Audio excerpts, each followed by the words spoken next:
안녕하세요, 정미경입니다. 요리에 관한 궁금증을 속 시원하게 알려주는 요리의 지혜입니다.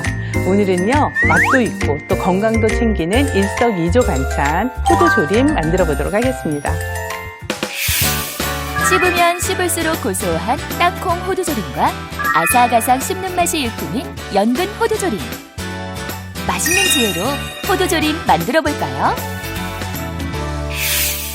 자, 호두만 졸여서 드실 수도 있겠지만 호두만 졸이는 것보다는 땅콩을 더 곁들이면 더 맛있겠죠. 그래서 오늘은 호두 땅콩 조림으로 만들어 보도록 할 거예요. 그래서 지금 준비된 땅콩은 생땅콩이에요. 자, 여러분들이 보통 흔하게 많이 보셨던 땅콩은 아마 볶은 땅콩일 거예요. 볶은 땅콩은 쉽게 껍질이 벗겨지기 때문에 사실 만들게 되면 형태나 모양이 제대로 잡히지가 않게 되거든요. 그리고 이미 익혀졌던 거기 때문에요. 그래서 생땅콩으로 준비를 해주시는 거죠. 그래서 이 생땅콩을 먼저 삶아주도록 할 거예요. 그래서 일단 냄비에다가 생땅콩을 넣어주시고 여기에 물을 잠길 정도로 넣어주세요. 자, 이 상태에서 그대로 이제 불을 켜서 익혀주시는 거예요. 땅콩 같은 경우는 한 5분 정도만 삶아주면 되거든요. 그래서 이 끓는 물에 물이 끓기 시작을 해서 5분 정도 삶아내신 다음에 이걸 물에 한번 헹궈주세요. 자, 여기에 호두는 적당히 좀 등분을 해주세요. 뭐 큰 사이즈가 좋으시다면 그대로 하셔도 되지만 이렇게 이게 이제 반쪽짜리잖아요. 이 반쪽을 한 번 더 잘라서 한 4분의 1쪽 정도 크기가 되도록 크기를 잘라서 준비를 해주세요. 자, 양념장은 뭐 집에 여러분들이 있는 양념장, 간장이고요. 그리고 설탕이에요.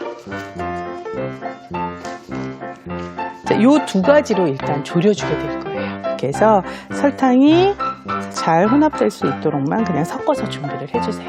방금 전에 준비한 땅콩 삶은 거예요. 그래서 땅콩을 삶아서 한번 헹궈낸 거죠. 이걸 일단 냄비에 놔주시고요. 여기에 좀 전에 섞어놨던 양념이죠. 바로 간장하고 설탕 양념을 여기에 넣어주세요.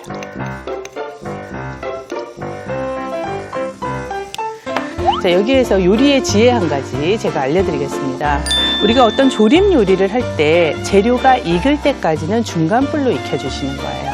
그런데 이미 재료가 다 익은 상태에서 양념장을 졸이기 위해서 졸일 때는 센 불로 해주시는 거예요. 그러면 단시간에 굉장히 윤기가 나는 조림을 만들 수가 있어요. 같은 양념을 이용하더라도. 대신 센 불로 졸이시다 보면 여러분들이 좀 주의하셔야 될 게 잠깐 한눈을 판다던가 하게 되면 뭐 부분적으로 쉽게 타버릴 수가 있잖아요. 그러니까 계속 지켜보시면서 많이 휘저어 주셔야죠.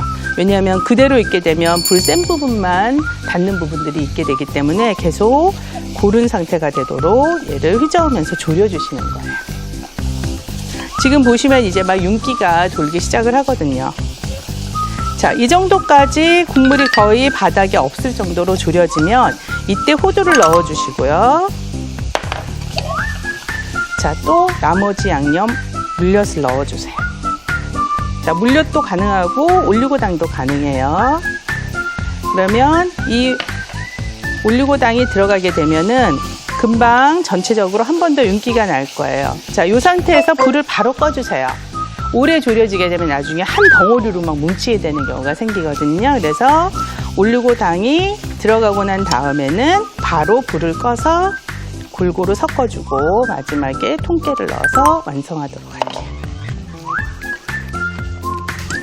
자, 쉽고 간단하게 호두 땅콩 조림 완성해봤습니다. 자, 여기서 끝이 아니죠. 몸에 좋고 또 겨울철에 더 맛있는 연근이 들어간 호두 조림도 하나 더 만들어 보도록 하겠습니다. 연근을 구입을 하실 적에는 일단 전체적으로 고른 두께를 가지고 있고 지나치게 크거나 지나치게 작은 것보다는 적당한 중간 크기의 것을 사용을 해주세요. 그리고 겉으로 보셨을 때 상처가 없는 걸로 준비를 해주시는 거죠. 그래서 깨끗이 씻어서 제 껍질을 벗긴 다음에 이거를 한 5mm 정도 폭이 되도록 썰도록 할게요. 자, 아삭아삭한 게 벌써 썰면서도 느껴지죠?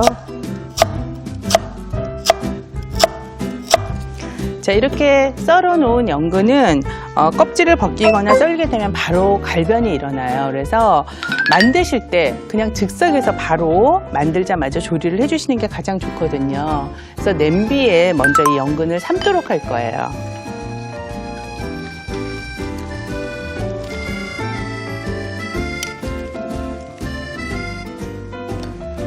자, 이렇게 해서 끓는 물에 연근을 삶는 시간은 한 4분 정도 익혀주시면 돼요. 익혀주시면 되는데 연근을 먼저 삶는 이유는 뭐냐면 좀 전에 땅콩을 삶은 거하고 똑같이 미리 재료를 한번 삶아줌으로써 재료가 가지고 있는 그 아삭거리는 질감을 그대로 살리려는 목적도 있고요. 또 한 가지는 연근 자체가 사실은 굉장히 전분이 많은 재료예요. 그래서 삶은 물을 보면 뿌얘지는 걸 여러분들이 확인하실 수가 있을 거예요. 그래서 그 전분을 없앤 다음에 조림을 해야지 더 윤기 있는 조림을 만들 수 있기 때문인 거죠. 그래서 이렇게 해서 연근을 한 4분 정도 삶아서 건지도록 할게요. 지금 양념이 좀 전하고는 약간 다른 부분이 있는데 그 핵심이 뭐냐면 사실은 미림이에요. 흔히 우리가 맛술이라고 이야기를 하죠. 그래서 이 맛술은 감칠맛과 윤기를 내는데 조금 더 도움을 주는 재료거든요. 그래서 이 맛술을 좀 넣어주고 간장 그리고 설탕 같이 넣은 상태에서 졸여주도록 할 거고 여기에 조금 더 맛을 내주기 위해서 생강을 얄팍하게 썰어서 같이 넣어줄 거예요. 만약에 집에 나는 맛술이 없다 그런 경우에는 그냥 소주도 괜찮고 청주도 괜찮아요. 그래서 집어넣고 먼저 바글바글 끓여주세요. 생강이 들어가게 되면 전체적으로 양념장에 그 생강 특유의 향이 퍼지게 되면서 조금 더 감칠맛을 살려주고 또 맛도 좋게 해주는 효과가 있어요. 그래서 연근을 조릴 때 이 생강이 들어가면 그 생강 특유의 향하고 연근이 잘 어우러지면서 더 맛있거든요. 그래서 여기에 연근을 넣고 조리도록 할게요.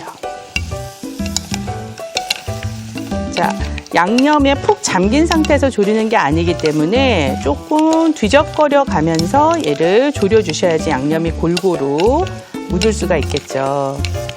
그리고 이때도 마찬가지로 연근을 미리 삶지 않고 그대로 사용하게 되면은 쉽게 연근이 부서지게 되고 아까 말씀드린 것처럼 쭈글쭈글해지기가 쉬운 거예요. 그래서 반드시 한번 삶아서 사용을 해주시는 게 식감도 살리고 형태도 살리는 방법이 되는 거죠. 그래서 방금 전에 설명드렸던 것처럼 강한 불에 졸여주세요. 재료는 이미 익었고 그 다음에 재료에 같이 조리게 되는 양념장은 빨리 졸여질수록 윤기가 더 나는 법이거든요. 그래서 이 정도 노르스름한 빛깔이 날 때까지 졸여주시는 거예요. 그리고 밑에 거의 물기가 없는 상태가 되면 이때 호두 넣어주세요. 호두 넣어주시고 아까처럼 여기에 올리고당 넣어서 불을 끄고 바로 고루 혼합을 해서 윤기나게 섞어주시고